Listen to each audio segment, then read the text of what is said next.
santé au cœur de l'information.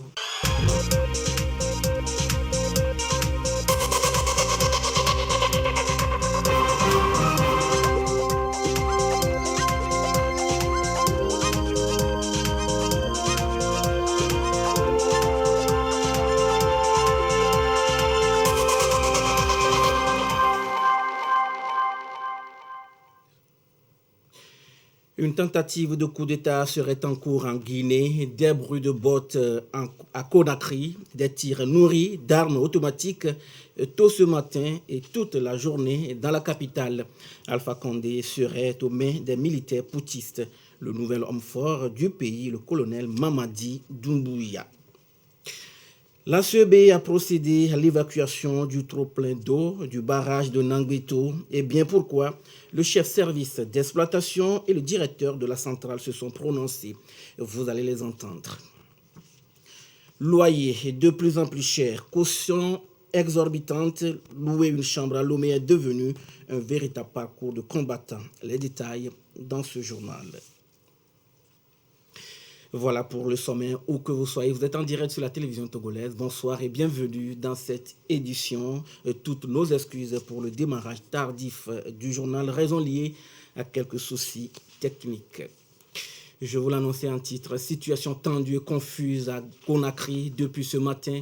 Le pouvoir d'Alpha Condé est fortement vacillé. Le colonel Mamadi Doumbouya, commandant des forces spéciales de l'armée guinéenne, aurait conduit cette insurrection. Le président Alpha Condé serait dans les mains des poutistes. Un reportage de nos confrères de Africa News. En Guinée, des putschistes disent avoir pris le président Alpha Condé. Après que des coups de feu aient été entendus dimanche matin dans la péninsule de Kaloum, quartier du palais présidentiel à Conakry, les éléments du groupement des forces spéciales clament avoir pris le chef d'État guinéen et dissous les institutions. Le colonel Mamadi Doumbouya en est le leader. Guinéennes et Guinéens, chers compatriotes, après avoir pris le président qui est actuellement avec nous, de la République, nous avons décidé de dissoudre la constitution en vigueur, de dissoudre les institutions. Nous avons décidé aussi de dissoudre le gouvernement. Une vidéo d'une source militaire montre le président Alpha Condé surveillé par un membre du groupement des forces spéciales GPS. Cette unité d'élite de l'armée, fortement équipée et entraînée, serait donc à l'origine de cette tentative de coup d'État. Le président Alpha Condé, qui a remporté un 3e mandat présidentiel en Guinée lors d'un scrutin particulièrement contesté en octobre dernier, ne vit pas sa première tentative de coup d'État. En 2011, son domicile avait déjà été pris d'assaut. Après avoir fait adopter une nouvelle constitution en mars 2020, le président Condé, âgé de 83 ans, a pu contourner la limite de 2 mandats dans le but de se représenter. Une décision qui a provoqué la colère des Guinéens qui ont protesté en masse dans les rues du pays. Certaines manifestations ont provoqué des affrontements avec les forces de sécurité et coûté la vie à des dizaines de personnes. Des centaines d'autres ont été arrêtées. L'une des premières condamnations internationales est venue de l'ONU. Dans un tweet, Antonio Guterres a exigé la libération immédiate de Condé. Je suis de très personnellement de près la situation en Guinée. Je condamne fermement toute prise de pouvoir du gouvernement par la force du fusil et appelle à la libération immédiate du président Alpha Condé. Fin de citation. L'actualité également en Afrique, l'ancien président sud-africain Jacob Zuma, incarcéré depuis le 8 juillet pour outrage à la justice, est remis en liberté conditionnelle pour raison médicale. Zuma, 79 ans, est hospitalisé depuis le 6 août hors de la prison où il purge une peine de 15 mois d'emprisonnement. L'actualité nationale à présent, depuis quelques jours, le niveau d'eau du lac Nagbeto a augmenté. Le barrage a atteint le niveau maximal de rétention. Et face à cette montée, les responsables de la CEB ont procédé à l'évacuation de l'eau qui peut créer des inondations. Sylvain Abdou s'est rendu sur le terrain pour suivre l'évacuation du trop-plein. C'est le trop-plein du lac Nangbeto qui est ici évacué puisque le niveau maximal de rétention est aujourd'hui estimé à 143,60 mètres d'altitude alors que cela ne devrait pas franchir cette barre. Il y a lieu donc d'évacuer cette eau pour conserver le niveau normal. L'eau que nous recevons ici, il y a l'eau du Bénin, il y a l'eau du Togo, il y a l'eau du Ghana et tout arrive à Nangbeto. Et comme Nagbeto a une capacité limitée, si nous on est plein, on doit laisser passer le trop-plein. Donc c'est le trop-plein que nous sommes en train de laisser passer. C'est un phénomène qui apparaît à chaque saison pluvieuse. Le trop-plein du lac Nagbeto. L'alternative, c'est l'évacuation de l'eau montante, comme observé derrière moi. L'option choisie, c'est l'ouverture des vannes que les premiers responsables de la CEB ont procédé il y a quelques jours. Et cela risque de durer 2, 3 ou 4 semaines, surtout en ce mois de septembre. L'eau déversée va inonder les lits en aval puisque le débit d'évacuation est de 750 m3 par seconde. Un phénomène inquiétant qui interpelle donc les populations riveraines à prendre des dispositions idoines pour éviter toute activité tout au long du fleuve. Il y aura des villes, des villages du Togo comme du Bénin qui seront touchés. Tous ceux qui sont dans la zone, ils seront inondés.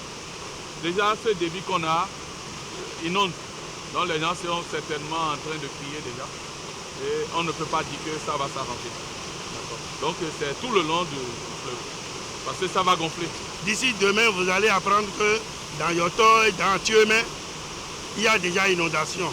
On est conscient, mais nous, on ne laisse passer que l'eau. Et c'est pourquoi on alerte. Si même le barrage de Nagbeto n'est pas là, l'eau qui a quitté le Nord Togo, le Nord Bénin, doit passer pour aller à l'embouchure. Donc, quand notre retenue est pleine, si nous ne faisons rien, l'eau qui arrive, ça peut passer en dessus de nos déversoirs, de nos vannes, nos évacuateurs.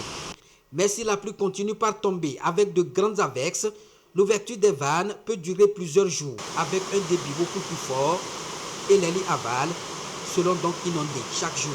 Tel que je vois là, ça va durer. Ce n'est pas que nous allons ouvrir et fermer sitôt. C'est le mois de septembre qui est le mois des gros apports. Actuellement, nous savons que nous sommes en train d'évacuer 750. Et tout le monde sait que 750 pendant 24 heures, ça va inonder. On a déjà informé ANPC, on a déjà informé la Croix-Rouge, on a informé déjà la SAP et ils vont prendre les précautions adéquates. En réalité, c'est 1485 m3 par seconde qui devaient être régulés. Si 750 m3 est aujourd'hui ouvert, c'est donc une alerte pour donc informer les populations sur la situation actuelle en vue de prendre des précautions appropriées. Et face à cette situation de crue, le gouvernement appelle les populations riveraines à la prudence et à l'extrême vigilance. Ces derniers temps, pour trouver une chambre à louer à Lomé, il faut s'armer de courage. Le courage seul ne suffit pas. Il faut débourser également énormément d'argent. Vous allez écouter des témoignages. Les loyers deviennent de plus en plus chers et tout est fixé selon l'humeur des propriétaires. Pour les locataires, la situation est presque insupportable. À la limite, elle frise de la surenchère. Ulrich Amégan a mené sa petite enquête. Suivez. Le jour se lève sur les toitures de cet ancien quartier de la capitale togolaise, Badago. À l'étage de cet immeuble se trouvent les locaux de cette entreprise spécialisée en développement d'applications. Un appartement acquis depuis 2018, mais non sans difficulté. Le loyer actuellement nous revient à 120 000 francs le mois. Nous avons donné une caution de 10 mois, donc ça fait banalement 1 200 000.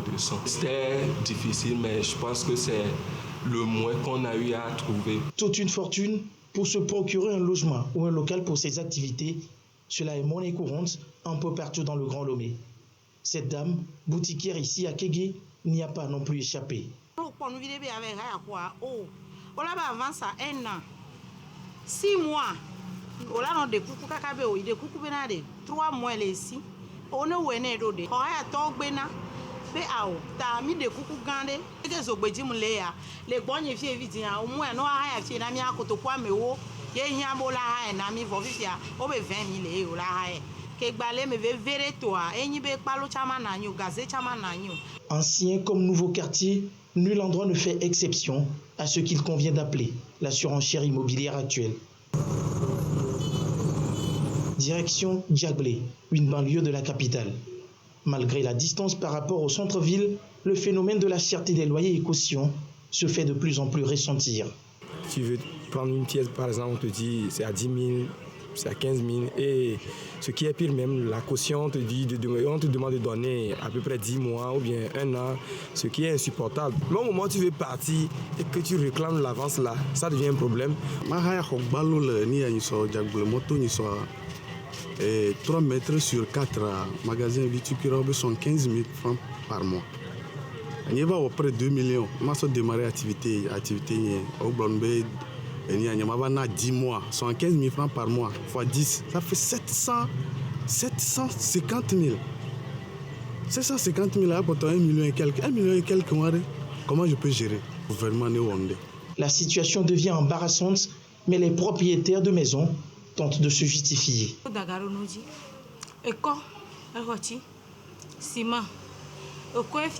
Sauf 50 à 45 000. Quand tu coupes blaton, alors blanc le voiton, et la corée. Gavi, corée ça 100 000 et DGWV. Alors DGWV, il y a 2000 et quelques. Gavion, ciment, il se revoit à mi plaît. Quand tu coupes blandre, voisin, tonne, fifia, quand tu coupes blani. Il y a des gens qui peuvent venir prendre le domicile. Ils vont payer la caution et par après, s'il y a des dégâts, ils n'arrivent pas à supporter. Donc c'est de cette caution qu'on extrait aussi pour remettre les choses à leur place. Il y a des tuiles qui sont cassables, la peinture aussi. 6, 12, voire 24 mois de caution pour avoir un toit, difficile pour le citoyen. Loyer et caution dans l'immobilier au pays, c'est en clair un vrai casse-tête pour les populations. La campagne vaccinale de masse se poursuit à Lomé à l'intérieur du pays, direction Sokodé dans la région centrale. Une quantité importante de vaccins Pfizer convoyés dans la localité. Une de nos équipes de l'antenne de la région s'est rendue à Aoumono, un petit village qui reste dynamique et attentif aux mesures de prévention contre le Covid-19. Désiré à l'œil. Aoumono, 60 km au sud-est de la ville de Sokodé. Ici, l'engouement est fort. Une adhésion totale à l'action vaccinale contre Covid-19. Je suis là pour prendre la deuxième dose et je suis content d'avoir ça parce que je serai protégé contre coronavirus. Et j'invite aussi mes amis à venir le faire. Chacun attend son tour, mais avant l'inoculation, il faut s'assurer de l'administration de la première dose. Quand la personne vient, premièrement, qu'est-ce qu'on rentre sur la plateforme? On cherche à voir son code d'enrôlement. Avec le code d'enrôlement, on le recherche dans la plateforme et on va voir si vraiment la personne s'est fait enrôler. Une fois qu'on le retrouve dans l'enrôlement, on procède maintenant à l'enregistrement. De l'autre côté, c'est l'injection et tout se passe sans difficulté. Il faut reconnaître que la population de Aoumono, c'est une population qui adhère à la vaccination. On a sensibilisé. Ils sont venus massivement pour la première dose. Et de temps en temps, ils venaient me demander est-ce que la deuxième dose est arrivée. Aujourd'hui, vraiment, j'ai un grand nombre qui attend pour la deuxième dose. À Aoumono, nous tous, nous sommes sensibilisés sur la gravité de la maladie de coronavirus, les ravages que le coronavirus fait. Tous ceux qui refusent de se faire vacciner comprennent que c'est une question de vie. Parce que quand on se protège, on a encore la vie. La première dose, on m'avait vacciné AstraZeneca. Mais aujourd'hui, on m'a vacciné Pfizer. Je sensibilise mes autres camarades d'arriver pour se faire vacciner. Aoumono s'illustre comme un exemple à suivre. L'immunisation concerne toute la cible définie à ce jour et elle s'étend progressivement aux autres couches. L'infection à coronavirus prend de l'ampleur et la stratégie vaccinale associée au respect des mesures barrières fait entorse au mal virulent. Même s'il y a des gens qui ont été vaccinés dans d'autres préfectures et par la force des choses, ils se retrouvent à Tchaoudjo. Nous avons pris les dispositions pour qu'ils puissent bénéficier de leur deuxième dose. Notre objectif, c'est de faire en sorte que tous les vaccins que nous avons eus pour cette deuxième dose-là puissent être utilisés en un temps record. Individuellement ou collectivement, l'esprit civique et patriotique doit prévaloir. Un effort engagé afin de faire face efficacement au Covid-19, un virus virulent. Le gouvernement togolais joue sa partition. Toute la cible est conviée à aller vers les vaccinodromes pour se faire injecter, se protéger et protéger les autres. À ce jour, la situation de la pandémie se présente au Togo comme suit. Le nombre de cas confirmés est de 22 562, 118 nouveaux cas depuis hier. Le nombre de personnes guéries est de 17 639, 86 nouveaux guéris depuis hier. Le nombre de cas actifs est de 4 727 et le nombre de décès est malheureusement de 196, 2 nouveaux décès depuis hier chez des personnes non vaccinées et porteuses de comorbidité. Un communiqué rendu public par le ministre en charge de la Santé, professeur Moustapha Mijiawa. Suite des activités du premier championnat militaire et paramilitaire de marche commando et du parcours du combattant, elle se déroule au camp général Améi de Kara. Nestor Mouzou a suivi les 2 dernières disciplines qui sont le parcours d'obstacles sur 500 mètres et la marche commando sur 8 km. Le parcours du combattant, encore appelé parcours d'obstacles ou PO, est une discipline qui se déroule sur une distance de 500 mètres. Chaque équipe est composée de 5 membres qui doivent transporter avec eux une charge de 23 kg pour franchir 20 obstacles. Les coéquipiers sont autorisés à s'aider. Si une équipe fait tomber la charge au niveau d'un obstacle, toute l'équipe reprend l'obstacle. Si c'est celui qui transporte la caisse qui franchit mal l'obstacle, automatiquement, c'est lui seul qui reprend. Quelqu'un qui traverse l'obstacle et qui veut aider son prochain reprend l'obstacle dans le sens inverse. Tout ceci sous le contrôle du chronomètre. Le chrono qui a aussi son mot à dire dans la marche commando par équipe. Cette compétition s'effectue sur une distance de 8 km. Chaque concurrent porte une arme de 3 kg en main et une charge de 8 kg au dos. Dans tout sport, il y a des qualités qu'on cherche. Quand vous prenez le sport, il y a d'abord la vitesse quelque part, la résistance, l'endurance et la capacité musculaire. Pour être un bon militaire et être opérationnel, il faut avoir et de l'endurance et cette capacité musculaire. Le PO a une histoire. Le PO est né dans les années 1915. Vous comprenez que nous sommes en pleine Première Guerre mondiale. Donc lorsque les fronts se sont stabilisés, les gens étaient dans les tranchées, ça ne bougeait plus. Donc le général Gouraud a demandé à un de ses instructeurs de repenser la formation du soldat. Donc, il y a un instructeur qu'on appelait Georges Hébert à qui il s'est adressé. Et le gars, c'est lui qui avait créé le parcours naturel. Maintenant, il faut revoir qu'est-ce qu'on peut faire pour que les soldats, dans toutes les conditions, puissent bouger. C'est là où lui a conçu ce PO qu'on a appelé plus tard parcours du combattant. Et on a adopté ça dans l'armée française. Vous savez que nous avons hérité de ça. La marche commando, comme on le dit, c'est une course ou une marche. La norme, c'est effectuer 8 km en moins de 50 minutes. La marche commando par équipe est la discipline qui détermine le champion dans les épreuves de marche commando. Contrairement à la marche commando relais, où ce sont les premiers arrivés qui gagnent, pour la marche commando par équipe, c'est le temps du compétiteur qui arrive en 4e position au nom de l'équipe qui compte pour le classement. Elle vaut les 3/4 des notes destinées à la marche commando et l'autre quart pour la marche commando relais. L'objectif étant d'amener les compétiteurs à travailler en équipe pour que l'effort tire les faibles pour être opérationnel au moment opportun. Et les rideaux sont tombés après les dernières épreuves sur ce championnat militaire et paramilitaire de la marche commando et du parcours des combattants. Avant que les équipes participantes ne regagnent leurs unités, les méritantes ont été récompensées. Nestor Mouzou a suivi cela pour nous. Le premier championnat militaire et paramilitaire de la marche commando et du parcours du combattant s'achève. Tout comme à l'ouverture, au moment où les projecteurs s'éteignent, les équipes participantes ont procédé au défilé protocolaire. Le chef du corps du régiment parachutiste commando, RPC, organisateur de la compétition, pense que ce coup d'essai valait la peine. Je voudrais rappeler que l'ancien président américain Roosevelt nous enseignait qu'il y a quelque chose de pire que de n'avoir pas réussi, c'est de n'avoir pas essayé. Toutes les unités militaires et paramilitaires ont essayé, c'est le plus important. Cherchons à être meilleurs à la prochaine édition. Mon colonel, je voudrais vous prier de bien vouloir transmettre à toute la chaîne du haut commandement, et particulièrement au chef de l'État, chef des armées, Notre très profonde gratitude pour l'attention particulière et permanente qu'il porte au renforcement des capacités opérationnelles et à la cohésion de nos forces de défense et de sécurité. La victoire par l'endurance et le fair play, le sport, ferment de la cohésion au sein des forces de défense, de l'ordre et de sécurité, des slogans qui ont retenti au cours de ce premier championnat militaire et paramilitaire de marche commando et du parcours du combattant. Le représentant du CMG, chef d'état-major général des forces armées togolaises FAT, a souligné devant l'assistance l'importance de la pratique du sport dans la formation et la préparation à l'aptitude au sport.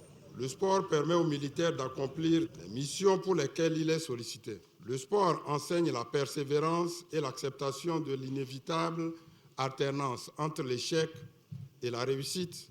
Une bonne école pour la vie en somme. Le sport relève les qualités profondes de l'être, le courage, le goût du risque, la volonté, le dépassement de soi. Le couplage de la marche commando et du parcours d'obstacles est plein de sens. Ces exercices sont intrinsèques à la profession du militaire et du paramilitaire, car, dit-on souvent, la sueur à l'entraînement épargne le sang au combat. En ce moment où notre sous-région est en proie à une insécurité grandissante, le retour à la pratique des compétitions purement militaires, avec les nombreux avantages qu'elles apportent à la condition physique du soldat, doit être privilégié. C'est le militaire le plus entraîné qui prendra le dessus sur les forces du mal. Aux acteurs de ce championnat, des récompenses ont été prévues. La Coupe du Fair Play a été attribuée au corps des agents des eaux et forêts. La gendarmerie nationale enlève la Coupe de la marche commando relais. Et le RCGP, régiment commando de la garde présidentielle, remporte le trophée de la marche commando par équipe. Dans les détails, pour la marche commando par équipe, le 2e BIR, bataillon d'intervention rapide, est classé 3e et la gendarmerie nationale est 2e. Au parcours d'obstacles, le 4e RI, régiment d'infanterie, arrive en 3e position. Le 1er BIR s'installe à la 2e place. Pour cette première édition, le RCGP a inscrit son nom comme équipe vainqueur de la marche commando. Dans l'autre discipline, le PO, c'est le régiment parachutiste commando RPC qui est le champion. Funeste destin, c'est le nouvel ouvrage de Isaac Kokou Fambi. Le roman aborde les faits de société, l'amour et l'immigration clandestine et bien d'autres sujets d'actualité. L'ouvrage a fait l'objet de café littéraire du mois d'août. Gisèle Kozona et Clarisse Aticlé. Au menu de ce café littéraire, un funeste destin. Une œuvre romanesque qui porte l'empreinte d'Isaac Kokou Fambi. En 147 pages, l'auteur fait revivre certaines réalités de la vie dans une aventure amoureuse. Dans cette histoire, tristesse et joie s'entremêlent. Le livre Un destin funeste de Fambi Kokou Isaac est un livre tout simplement extraordinaire parce que c'est un livre qui pose des problèmes actuels. Dans ce livre qui raconte l'histoire de Rekia, un personnage qui a connu les affres de la vie, flagellé par le destin, en fait, finit par devenir le prototype de l'homme en général, qui est à la quête de son destin beaucoup plus ennobli.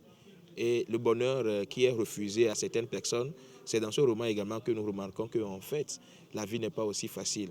Il faut partir des bas-fonds pour monter au pinacle du bonheur. Rekia a été ce personnage qui a su continuer, mais qui malheureusement a semblé être un porte-malheur pour son environnement et son entourage. Mais ce que voulait faire véritablement l'auteur, c'est de montrer qu'au-delà de ce paysage assez macabre et funeste, il y a une lueur d'espoir.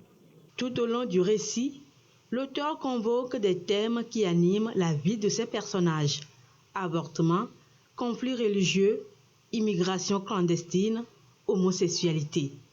Un choix assumé.